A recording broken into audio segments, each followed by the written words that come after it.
দলিল হিসেবে। বিএনপির স্থায়ী কমিটির সদস্য সালাউদ্দিন আহমেদ তাই স্পষ্ট করেই বললেন, কোনো সনদই সংবিধানের ঊর্ধ্বে নয়।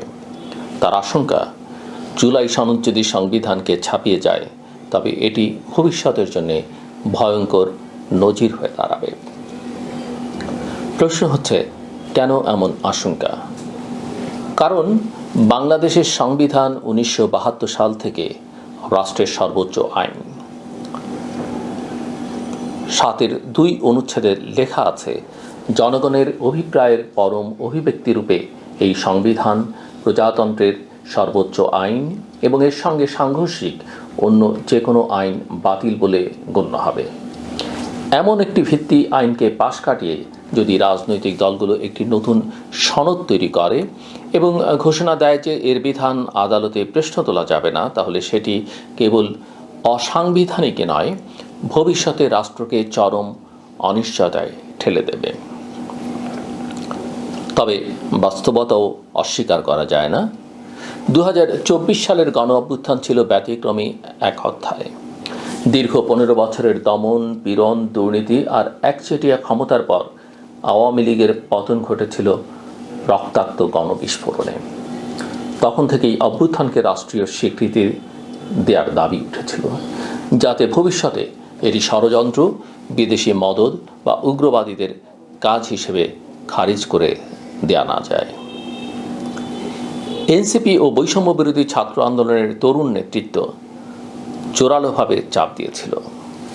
অবশেষে 2025 সালের 5 আগস্ট প্রধান উপদেষ্টা মোহাম্মদ ইউনূস জুলাই ঘোষণাপত্র পাঠ করে অভ্যুত্থানকে রাষ্ট্রীয় স্বীকৃতি দেন। এরই ধারাবাহিকতা এলো জুলাই সনদ, যাতে আন্দোলনের দাবি, সংস্কার ও রাজনৈতিক প্রতিশ্রুতি লিপিবদ্ধ হলো। কিন্তু এখানেই তৈরি হলো বিভ্রান্তির ফাঁদ। সনদে 84টি বিষয় রাখা হয়েছে: তত্ত্বাবধায়ক সরকার, অনুচ্ছেদ 70, মৌলিক অধিকার, ভাষা ও নাগরিকত্ব, সংসদীয় স্থায়ী কমিটি, নির্বাচনী এলাকা পুনর্নির্ধারণ, বিচার বিভাগের বিকেন্দ্রীকরণ ইত্যাদি। কিন্তু এসব বিষয়ে রাজনৈতিক দলগুলোর মধ্যে পূর্ণ ঐকমত্য নেই। তবু প্রস্তাবিত সনদ বলছে, যদি কোনো আইন বা সংবিধানের ধারা এর সঙ্গে সাংঘর্ষিক হয় তবে জুলাই সনদ প্রাধান্য পাবে। আরও বলা হয়েছে, এই সনদের বৈধতা আদালতে প্রশ্ন তোলা যাবে না। এর মানে দাঁড়াচ্ছে, সনদ হয়ে উঠছে সংবিধানের সমান্তরাল, এমনকি ঊর্ধ্বতন এক দলিল। এটাই বিএনপির মূল আপত্তি। বাংলাদেশের ইতিহাসে এরকম চেষ্টার নজির আছে। পঞ্চম সংশোধনী অবৈধ ঘোষণা করেছিল আদালত, ত্রয়োদশ সংশোধনী বাতিল করেছিল আদালত, আবার সেই রায়ের রিভিউতেও বিতর্ক হয়েছে।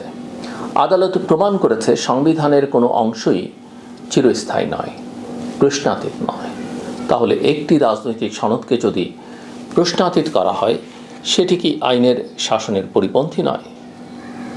এই প্রশ্নকে রাজনৈতিক কৌশলের ভেতরেই দেখতে হবে। বিএনপি দ্রুত নির্বাচন চাইছে। তাদের মতে জনগণ ভোট দিতে মুখিয়ে আছে, আর নির্বাচনী সংকট নিরসনের একমাত্র পথ। জামায়াত বলছে, সংস্কার ছাড়া নির্বাচন হবে প্রহসন, চাই পিআর পদ্ধতি। এনসিপি বলছে, অন্তর্বর্তী সরকারকেই জুলাই সনদ বাস্তবায়ন করতে হবে, নির্বাচিত সংসদের উপর ছেড়ে দেয়া যাবে না। 3 স্রোতের এই টানাপোড়েনে রাজনীতি আজ থমকে আছে। সালাউদ্দিন আহমেদের বক্তব্যে তাই শুধু আইনি যুক্তি নেই, আছে রাজনৈতিক কৌশলও। অন্তর্বর্তী সরকারকে সীমিত রাখা আর নির্বাচিত সংসদের কর্তৃত্ব পুনঃপ্রতিষ্ঠা করা। কিন্তু বাস্তবতা আরও জটিল। যদি কিছু সংস্কার এখনই না হয়, তবে আর কখনো নাও হতে পারে। স্বাধীন পুলিশ কমিশন, নির্বাচনী এলাকা পুনর্নির্ধারণ, দুর্নীতি দমন কমিশনের ক্ষমতা বৃদ্ধি, এসব সংস্কার জরুরি। কিন্তু সেগুলো বাস্তবায়ন করবে কে? অনির্বাচিত অন্তর্বর্তী সরকার নাকি জনগণের ভোটে আসা সংসদ? যদি অন্তর্বর্তী সরকারই সব ক্ষমতা থাকে, তবে সেটি গণতান্ত্রিক আকাঙ্ক্ষাকে হত্যা করবে। আবার যদি সব ফেলে রাখা হয় নির্বাচিত সংসদের জন্যে, তবে তা বাস্তবায়ন হবে কিনা সেটি অনিশ্চিত। এই দ্বন্দ্বই আজ সবচেয়ে বড় রাজনৈতিক ফাঁদ। এখানে আন্তর্জাতিক অভিজ্ঞতা প্রাসঙ্গিক। দ্বিতীয় বিশ্বযুদ্ধের পর জার্মান জনগণকে নাৎসি অপরাধের মুখোমুখি দাঁড় করানো হয়েছিল ডেথ মিলস নামের ভিডিওর মাধ্যমে। শুধু আইন নয়, মানুষের বিবেককে নাড়া দেওয়ার জন্যে সাংস্কৃতিক পদক্ষেপ নেওয়া হয়েছিল। কিন্তু বাংলাদেশে আমরা সেই পথ নিইনি। সামাজিক যোগাযোগ মাধ্যমে ছড়িয়ে থাকা ভিডিও ও ছবি এক এক দল নিজের মতো করে ব্যবহার করছে। আওয়ামী লীগ নিজেদের ব্যাখ্যা দাঁড় করাচ্ছে, জামায়াত দায় এড়াচ্ছে, বিএনপিও আত্মসমালোচনায় পিছিয়ে, দায় স্বীকারের সংস্কৃতি হারিয়ে গেছে। জুলাই সনদ যদি সংবিধানের ঊর্ধ্বে দাঁড়ায়, তবে দায় স্বীকারের এই ঘাটতিকে আরও প্রাতিষ্ঠানিক করে দেবে।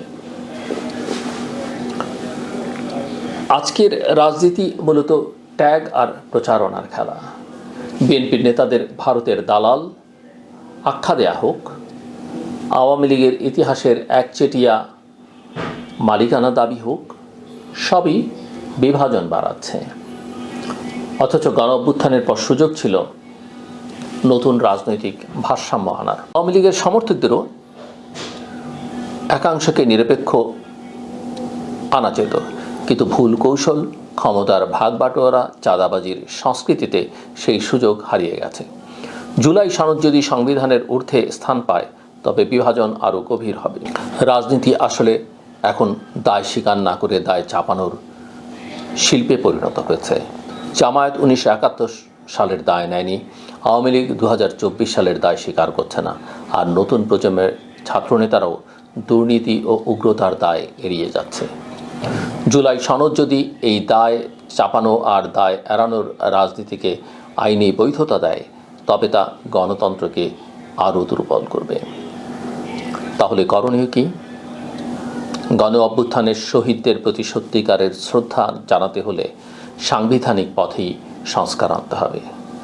সংবিধানকে পাশ কাটিয়ে নয়, বরং তার ভেতরে থেকেই নতুন কাঠামো তৈরি করতে হবে।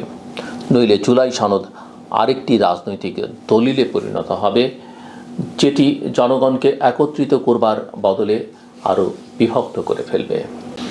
জুলাই সনদ আমাদের ইতিহাসের নতুন অধ্যায় হতে পারত, যদি সেটি হতো জনগণের ঐকমত্যের প্রতিফলন।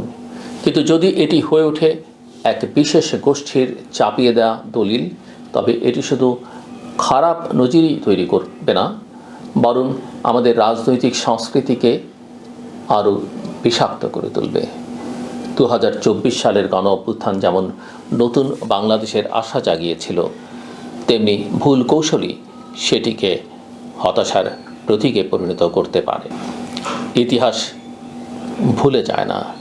ভবিষ্যতের প্রশ্ন খুব সরল: আমরা কি গণতান্ত্রিক পথে সংবিধানের ভেতরে থেকে সংস্কার করব, নাকি আবারও এক বিভ্রান্তির ফাঁদে পা দেব? আমার কথা শুনবার জন্য আপনাদের অসংখ্য ধন্যবাদ। আপনাদের সবার জন্য শুভকামনা।